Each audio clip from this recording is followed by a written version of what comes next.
She was Britain's longest reigning monarch, the one constant in a country that changed so much over so many decades. From the post-war era of food rations to the digital age, the Queen moved with the times, and the people moved with her. As popular in the 50s as she was well over 50 years later. Through crises inside and outside her family, public support and affection towards her rarely, if ever, wavered. A monarch admired for her longevity and sense of duty, with her beloved husband by her side, and as a widow queen. Elizabeth Alexandra Mary Windsor was born at the home of her mother's parents, 17 Bruton Street, in London's Mayfair. Princess Elizabeth was to them as great at the time her grandfather, King George V, was on the throne. Her father, the Duke of York, was the second son of King George and Queen Mary. When her grandfather died, her uncle Edward became king, but it was a reign that would last just 10 months. He abdicated to marry an American divorcee. His irrevocable determination to renounce the throne. In a year that saw 3 kings, Elizabeth's father assumed the throne. That she would one day become queen was now not in doubt. She met her future husband 2 years earlier, in 1934, when they attended the wedding of Prince Philip's cousin, Princess Marina of Greece, and the Duke of Kent, who was an uncle of Princess Elizabeth. By the end of the decade, war had broken out and Philip was sent to sea. Elizabeth spent those war years in the Auxiliary Territorial Service. The princess, who was on the eve of her 19th birthday when these pictures were taken, is at the wheel of a 1,500-weight truck in convoy. A monarch of the future, but for now a mechanic, and one not afraid to muck in and get her hands dirty. Today is Victory in Europe Day. When the war ended, she chose to leave the palace and celebrate with the crowds on the streets of London. 2 years later, Princess Elizabeth married Prince Philip of Greece and Denmark. A nation still battered and bruised by war, it was a wedding to lift the country's spirits. In 1949, Charles became the first of 4 children, soon followed by Anne. For a few years at least, they enjoyed relative normality, out of the public spotlight. Then came the news that the Queen's father, King George VI, had passed away at the age of just 56.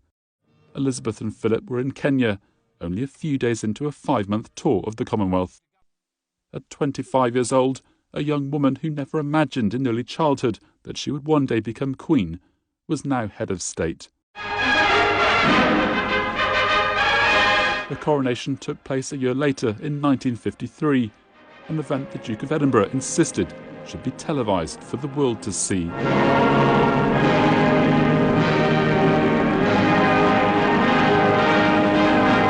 In the 60s, Andrew and Edward completed the family.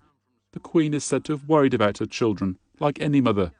And on her silver wedding anniversary in 1972, she spoke lovingly about what her family meant to her. Now that we have reached this milestone in our lives, we can see how immensely lucky we have been. Or perhaps fortunate might be a better word. We had the good fortune to grow up in happy and united families. Though the Queen and the Duke's marriage was a lasting success, the same could not be said of their children's. In 1992, Prince Andrew and Sarah Ferguson separated. Princess Anne and Mark Phillips divorced. Then Charles and Diana separated. And a major fire engulfed a large part of Windsor Castle. Little wonder then that she didn't consider her 40th year as Queen to be the happiest of her reign. 1992 is not a year on which I shall look back with undiluted pleasure. It has turned out to be an annus horribilis. But worse was sadly to come in 1997, when Princess Diana was killed in that Paris car crash. The outpouring of emotion from the public was like nothing this country had ever seen before. The lack of any immediate expression of grief from the Queen or other senior royals did not go down well, and the Queen was perceived as being out of step with public sentiment. She had assumed her role as grandmother, protecting William and Harry from the public eye at Balmoral. They waited longer than they'd hoped, but eventually the public got the appearance they'd yearned for, and the Queen paid this tribute to Diana in a televised statement. What I say to you now, as your Queen and as a grandmother, I say from my heart. She was an exceptional and gifted human being. That dreadful year was to end on a happier note, when the Queen and Prince Philip celebrated their golden wedding anniversary, and the Queen paid her husband this tribute. He is someone who doesn't take easily to compliments, but he has quite simply been my strength and stay all these years. Outside family life, the Queen had many interests, perhaps most famously horses. She loved riding them and watching them too. A regular at the Derby at Epsom and Ascot, where her horses won on several occasions. Such was her love of the outdoors and determination to protect the natural world, she launched the Queen's Commonwealth Canopy, a conservation project with the mission of creating a network of forests in each of the 53 countries of the Commonwealth. Her dedication to the Commonwealth, and particularly her beloved home country, never wavered, serving more than 600 charities as royal patron or president. Even after the Duke of Edinburgh retired from public life, the Queen continued her busy diary of royal engagements, a life of public service that saw her host well over 100 state visits.